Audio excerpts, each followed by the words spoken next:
Assalamualaikum warahmatullahi wabarakatuh, Bapak Ibu, kepala sekolah, pelaksana program sekolah penggerak yang saya hormati.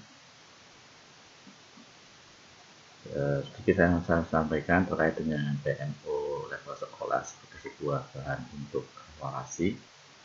Yang pertama bahwa Bapak Ibu sudah melaksanakan program sekolah penggerak selama 1 tahun dan sebelumnya sudah didampingi oleh para fasilitator untuk memahami bagaimana terjadinya atau bagaimana proses pelaksanaan sekolah penggerak, termasuk di dalamnya hal-hal yang mesti dilakukan oleh sekolah penggerak, baik itu dalam proses pembelajaran dan lain sebagainya.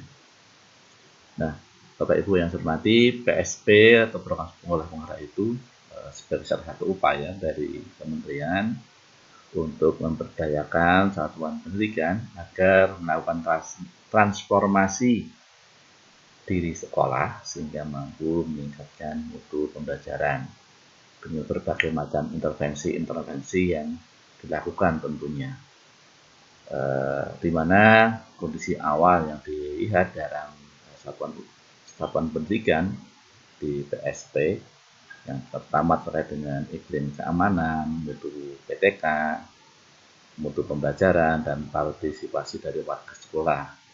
Nah, kemudian diintervensi melalui program-program sekolah penggerak ini dengan pendampingan, dengan peningkatan kapasitas SDM, peningkatan kurikulum, implementasi kurikulum merdeka, kemudian pemberdayaan berbasis data. Nah, kemudian ada juga digitalisasi sekolah, sehingga 5 intervensi ini yang kemudian harapannya akan mampu meningkatkan iklim lingkungan dan keamanan sekolah menjadi membaik, kemudian mutu PTK membaik, partisipasi warga sekolah membaik, yang semua itu dilihat dalam raport mutu pendidikan. Nah, dampak akhir yang diharapkan adalah kemampuan literasi maupun numerasi yang semakin meningkat dan juga terbentuknya pelajar yang berkarakter Pancasila. Nah, itu harapannya Bapak Ibu terkait dengan program sekolah penggerak ini. Nah, PMO itu sendiri Bapak Ibu itu dilaksanakan dalam kerangka untuk memudahkan monitoring dan evaluasi pelaksanaan agar program yang dicanangkan itu nanti bisa mencapai tujuan yang diharapkan. Nah, kalau kita bagi dalam kegiatan PMO itu ada pra, saat, dan pasca PMO yang harapannya setelah pra itu adalah terkait dengan persiapan, kemudian saat PMO ya pada saat pelaksanaan, dan setelah PMO ada implementasi dari apa yang sudah menjadi kesepakatan dalam kegiatan PMO. Nah, gambaran umum program PMO level sekolah sendiri, yang pertama bahwa PMO level sekolah itu harus melakukan sebuah refleksi yang basisnya itu peserta didik, karena memang fokus dari sekolah penggerak itu adalah bagaimana pelayanan terhadap peserta didik itu menjadi meningkat sehingga mutu pendidikan menjadi meningkat, harapannya seperti itu.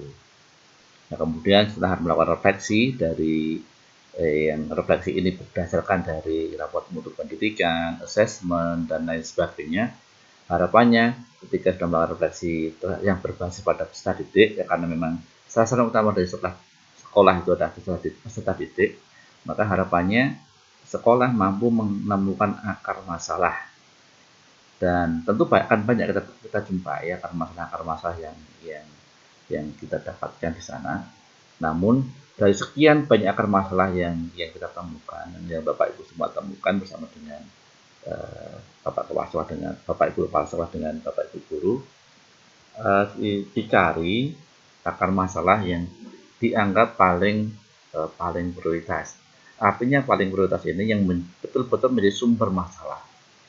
yang kira-kira dalam jangka waktu 6 bulan baru bisa diselesaikan masalah ini. Nah, kemudian setelah ditemukan akar masalah, tentu akar masalah ini tidak kemudian dibiarkan saja, tapi kemudian dicari solusi apa yang kira-kira tepat untuk mengatasi permasalahan tersebut atau mengatasi akar masalah ini, sehingga saya sepakat bersama dengan pihak-pihak di sekolah mensepakati solusinya, kemudian dapat implementasi, artinya dapat dengan sebuah penanganan atau eksekusi terhadap solusi yang disepakati tadi. Nah, kemudian ketika sudah melakukan implementasi dievaluasi lagi, direfleksikan kembali bagaimana bagaimana proses implementasinya, apakah implementasinya itu menghasilkan sesuatu yang menyelesaikan masalah atau malah justru belum menyelesaikan masalah. Nah, kalau belum menyelesaikan masalah, nanti kemudian dicari solusi yang lainnya. Nah, ini tahapannya. Yang pertama adalah bagaimana melakukan sebuah refleksi, itu di pra PMO. Kemudian saat PMO sekolah itu nanti sekolah dan pihak-pihak yang ada di dalamnya, baik kepala sekolah, guru, dan pengawas tentunya, mencari akar masalahnya, mensepakati solusinya, dan kemudian pasca PMO dilaksanakanlah implementasi. Nah, setelah implementasi sekian bulan, 1-2 bulan ke depan, kemudian dilakukan evaluasi di PMO berikutnya dengan melakukan sebuah refleksi terhadap implementasi. Kemudian kalau kita lebih detailkan lagi di sini Bapak Ibu, untuk kegiatan pra PMO di sini ada pengaturan jadwal kepala sekolah. Nanti karena yang dilibatkan harapannya bukan hanya kepala sekolah sendiri, tetapi juga melibatkan guru maupun pengawas. Sehingga ketika semakin banyak pihak-pihak yang terlibat, akan semakin ditemukanlah akar masalah yang sesungguhnya dan solusi yang nanti akan diharapkan. Nah, kemudian ketika PMO nanti akan diharapkan ada ditemukan tentang akar masalahnya, tentang ditemukan tentang solusi-solusinya, kemudian rencana-rencana seperti apa, dan kemudian pasca PMO nanti dilaksanakan untuk implementasinya seperti apa. Nah, kemudian pembagian peran dalam kegiatan PMO level sekolah. Di sini ada kepala sekolah, ada pengawas sekolah, ada fasilitator penggerak, dan KFSP. Nah, untuk kepala sekolah di kegiatan pra PMO ini mengkoordinasikan dengan pihak-pihak terkait, baik itu guru maupun pengawas, untuk kemudian sepakati jadwalnya kapan pelaksanaan PMO ini.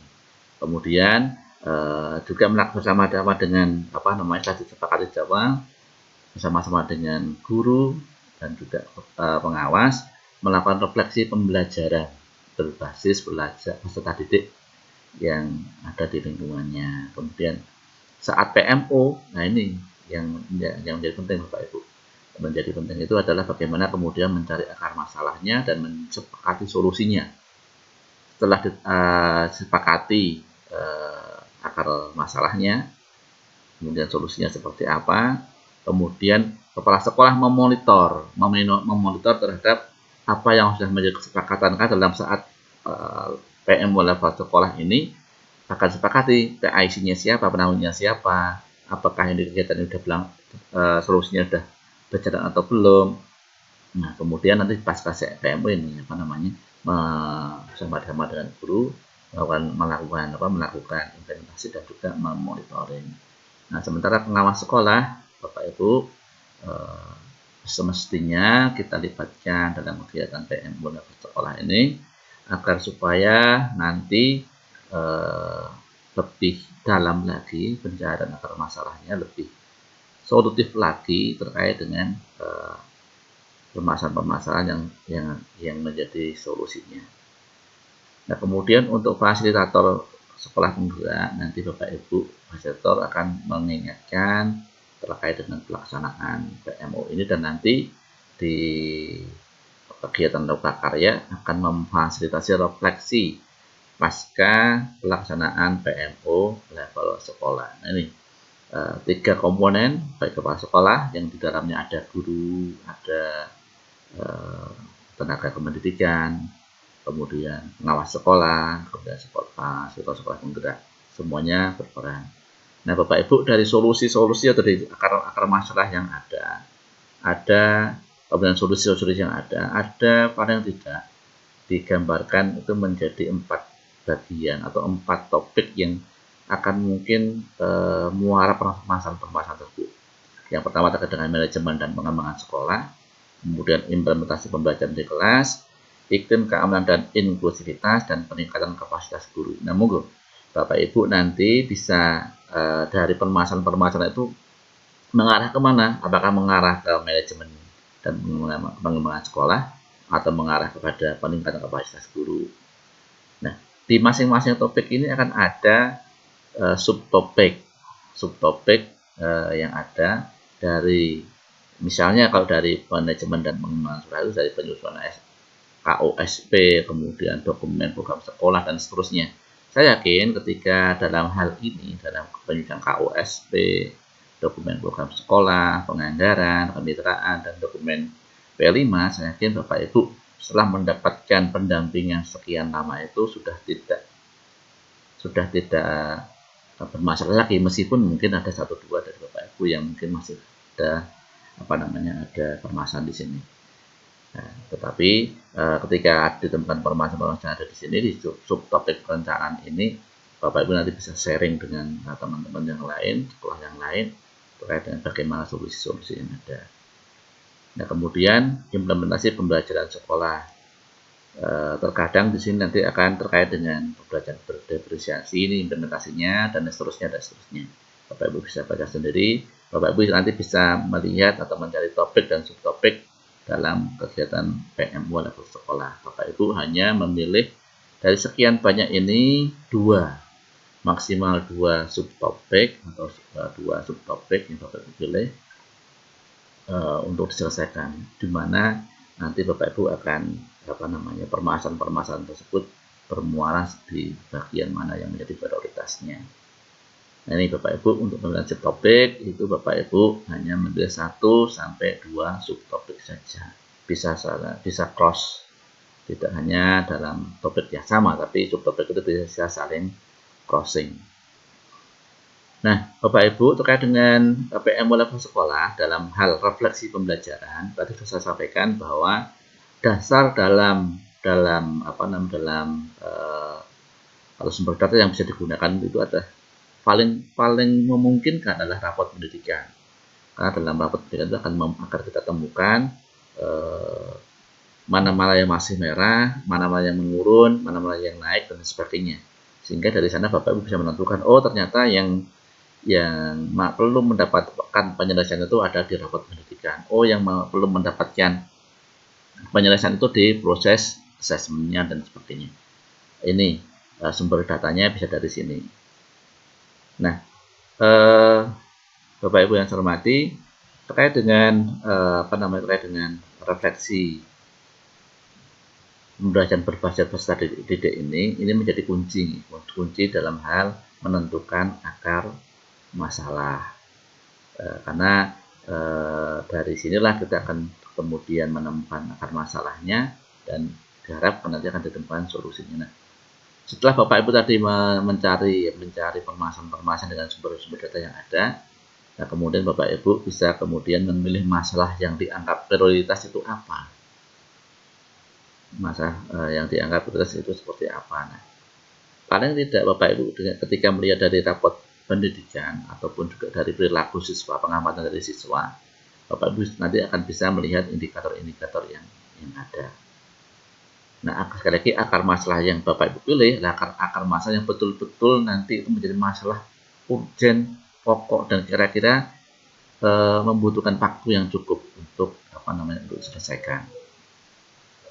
Kemudian setelah Bapak Ibu menemukan akar solusinya, menemukan akar masalahnya, Bapak temukan solusinya. Seperti apa solusi yang Bapak Ibu selesaikan untuk mengatasi masalah tersebut. Sehingga antara refleksi kemudian akar masalah dan solusinya harus nyambung. Tidak boleh kemudian antara refleksinya, kemudian kok ternyata nggak nyambung dengan akar masalahnya. Nah, itu berarti akar masalahnya bukan berasal dari refleksi berdasarkan berbasis siswa atau peserta didik. Nah, setelah Bapak Ibu menemukan solusi, Bapak Ibu implementasi. Nah, kemudian Bapak Kepala Sekolah bisa memonitoring apakah tindak lanjut dari solusi yang sudah disepakati itu berjalan dengan baik atau tidak, kendaraannya seperti apa. Nah, itu dan seterusnya. Nah, setelah Bapak Ibu melaksanakan instrumen, melaksanakan PMO sekolah, melakukan implementasi, Bapak Ibu nanti, yang khususnya Bapak Kepala Sekolah, melakukan atau pengisian instrumen. Instrumennya di bulan Agustus ini, Bapak Ibu mengisi bagian informasi dasar, yang ini berisi terkait dengan akar masalahnya seperti apa yang ditemukan, rencana solusinya apa, kemudian hasil refleksi yang didasarkan dari hasil refleksi terhadap peserta didik itu di bulan Agustus. Dan nanti diimplementasikan selama Agustus September. Nah, Oktober melakukan PMO lagi, di mana nanti Bapak Ibu ketika melakukan Oktober melakukan PMO ini ada refleksi terhadap kegiatan atau implementasi dari tindak lanjut yang direncanakan di bulan Agustus. Nah, setelah Agustus September itu akan ada lokakarya. Dalam lokakarya ini FSP akan melakukan sebuah refleksi pelaksanaan PMO, apa yang sudah dilakukan dalam PMO, apa perencanaannya, kendalanya seperti apa, diharapkan ditemukan di sini. Dan juga bisa saling berbagi dengan guru-guru atau dengan sekolah yang lain. Nah, di bulan Desember itu sama mengisi tentang refleksi terhadap tindak lanjut, kemudian mengubah statusnya apakah sudah ada perubahan atau belum, kemudian mengunggah dokumen terhadap kegiatan-kegiatan yang ada dan seterusnya. Di bulan Desember juga akan PMO lagi, temukan masalah lagi, implementasi lagi. Nah, di bulan Februari akan ada PMO lagi dan seterusnya. Nah, Bapak Ibu, untuk PMO sudah saya sampaikan di bulan Agustus, nanti pelaporan di bulan September maksimal tanggal 20, kemudian dilakukan implementasi setelah dari akar masalah dan solusi-solusi dan perencanaan yang ada. Kemudian Oktober PMO lagi untuk direfleksikan terhadap tindak lanjut ketika PMO di bulan Agustus. Begitu seterusnya. Untuk Oktober ini nanti pelaporannya maksimal tanggal 10 November. Untuk bulan Desember maksimal tanggal 20 Desember dilaporkan. Nah, sekarang kita akan kita lihat dalam hal pengisian instrumen. Kita lihat di sini Bapak salah satu contohnya, bahwa dari hasil refleksi dari salah satu SD itu, bahwa dengan lihat rapor pendidikan, kemudian ada observasi guru, kepala sekolah dan juga pengawas. Nah, kemudian sekolah ini menemukan subtopik terkait dengan strategi kebijakan dan program pengayaan siswa untuk penguatan literasi serta proyek penguatan profil belajar Pancasila. Nah, mengapa ini dipilih? Nah, ini dasarnya di Bapak Ibu, karena ada diambil dari analisis lapor pendidikan.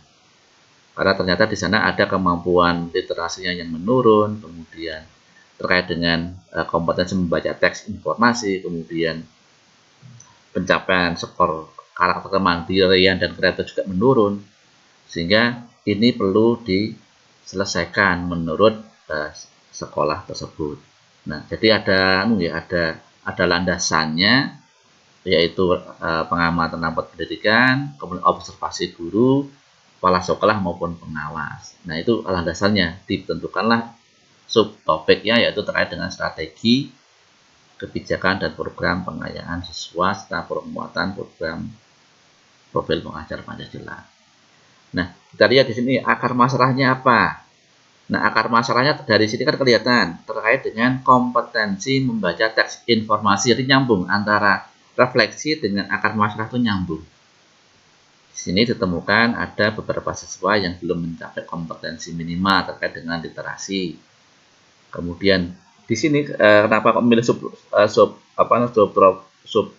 topik terkait dengan P5? Ternyata ditemukan bahwa pembelajaran berbasis project belum dilaksanakan di sana karena kompetensi guru masih dalam hal ini masih belum memahami dengan baik, serta pembelajaran yang belum berpusat kepada siswa.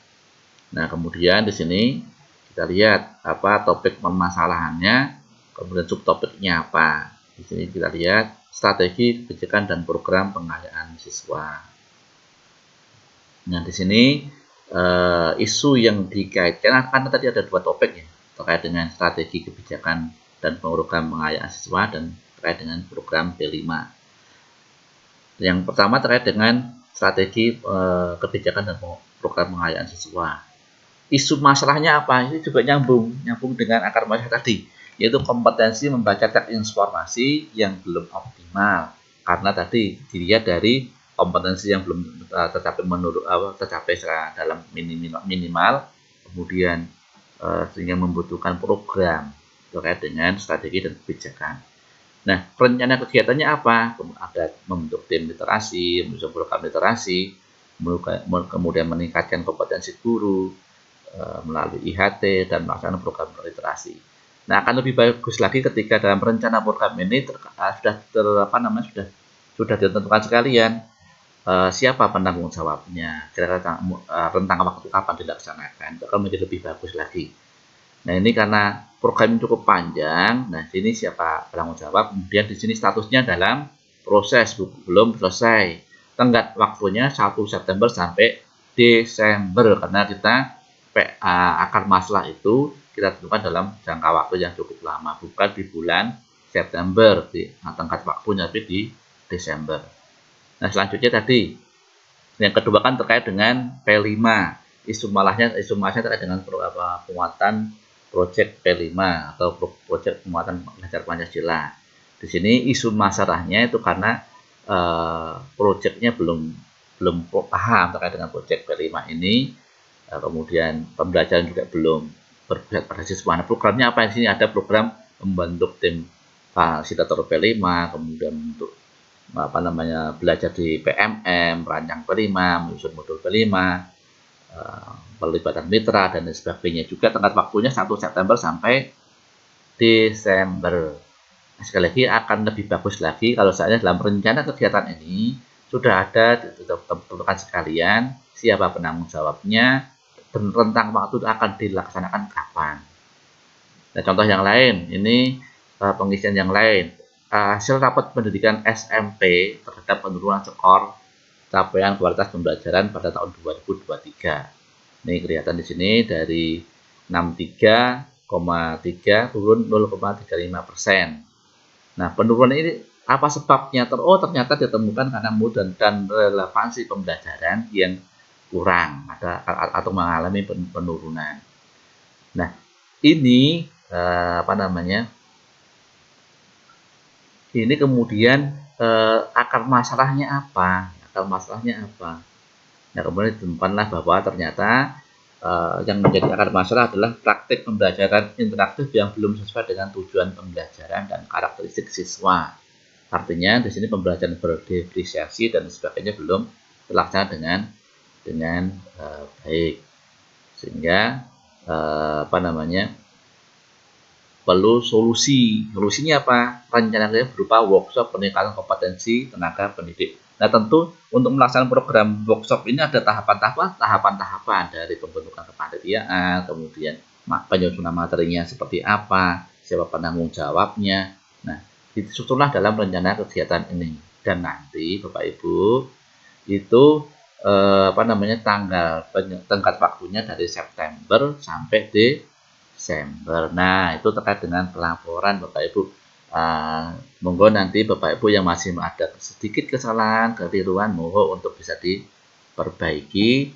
Kemudian juga terkait dengan akar masalah yang belum sesuai, dengan apa yang dengan hasil refleksi sekolah, mungkin nanti bisa diselesaikan atau diperbaiki. Kita tunggu sampai tanggal 20 September maksimal. Kalau bisa diusahakan tanggal 18, tanggal 18 sudah selesai pelaporan di SIM PKB ini. Nah, itu Bapak Ibu sedikit saya sampaikan terkait dengan PMO level sekolah. Sekali lagi bahwa di bulan Agustus ini Bapak Ibu dalam PMO level sekolah masih mencari atau masih melakukan sebuah refleksi terhadap yang berdasarkan pada peserta didik. Nah, dari hasil refleksi ini Bapak Ibu cari akar masalah yang paling urgen yang Bapak Ibu hadapi semua di sekolahnya. Yang akar masalah yang paling urgen ini cirinya itu butuh waktu yang tidak hanya dalam waktu 2-3 hari atau beberapa hari, tapi butuh jangka waktu yang cukup lama. Makanya program PMO kita ini dievaluasi per semester. Nah, semester ini Bapak Ibu melakukan sebuah akar masalah yang dua subtopik yang urgen. Nanti di 6 semester berikutnya akan menindaklanjuti yang lainnya. Kemudian setelah melakukan Bapak Ibu di bulan Agustus lain melakukan refleksi, nah dari hasil refleksi ini Bapak Ibu mencari akar masalah. Akar masalah sekali lagi saya sampaikan bahwa akar masalah itu akar masalah yang paling urgen. Kemudian dari akar masalah yang ada yang Bapak temukan, Bapak Ibu kemudian membuat solusi-solusi. Solusinya apa? Dalam jangka waktu yang cukup lama tadi, sampai bulan Desember. Nanti setiap 2 bulan dan dievaluasi melalui PMO ketika jadi Agustus menemukan akar masalah, menemukan solusi, ada implementasi. Di bulan Oktober nanti Bapak Ibu melakukan PMO untuk melakukan refleksi terhadap tindak lanjut yang sudah direncanakan. Apakah rencana tadi sudah berjalan dengan baik atau belum? Kendalanya apa? Solusinya bagaimana? Begitu seterusnya. Nah, kemudian Bapak Ibu sekali lagi dalam PMO ini saya ingatkan untuk bisa melibatkan pengawas sekolah. Nah, setelah Bapak Ibu melakukan menemukan akar masalah, Bapak Ibu mensepakati program-programnya, solusi-solusinya, Bapak Ibu melakukan implementasi, kemudian melakukan PMO lagi, dievaluasi lagi di saat PMO dan seterusnya. Kemudian Bapak Ibu jangan lupa mengisi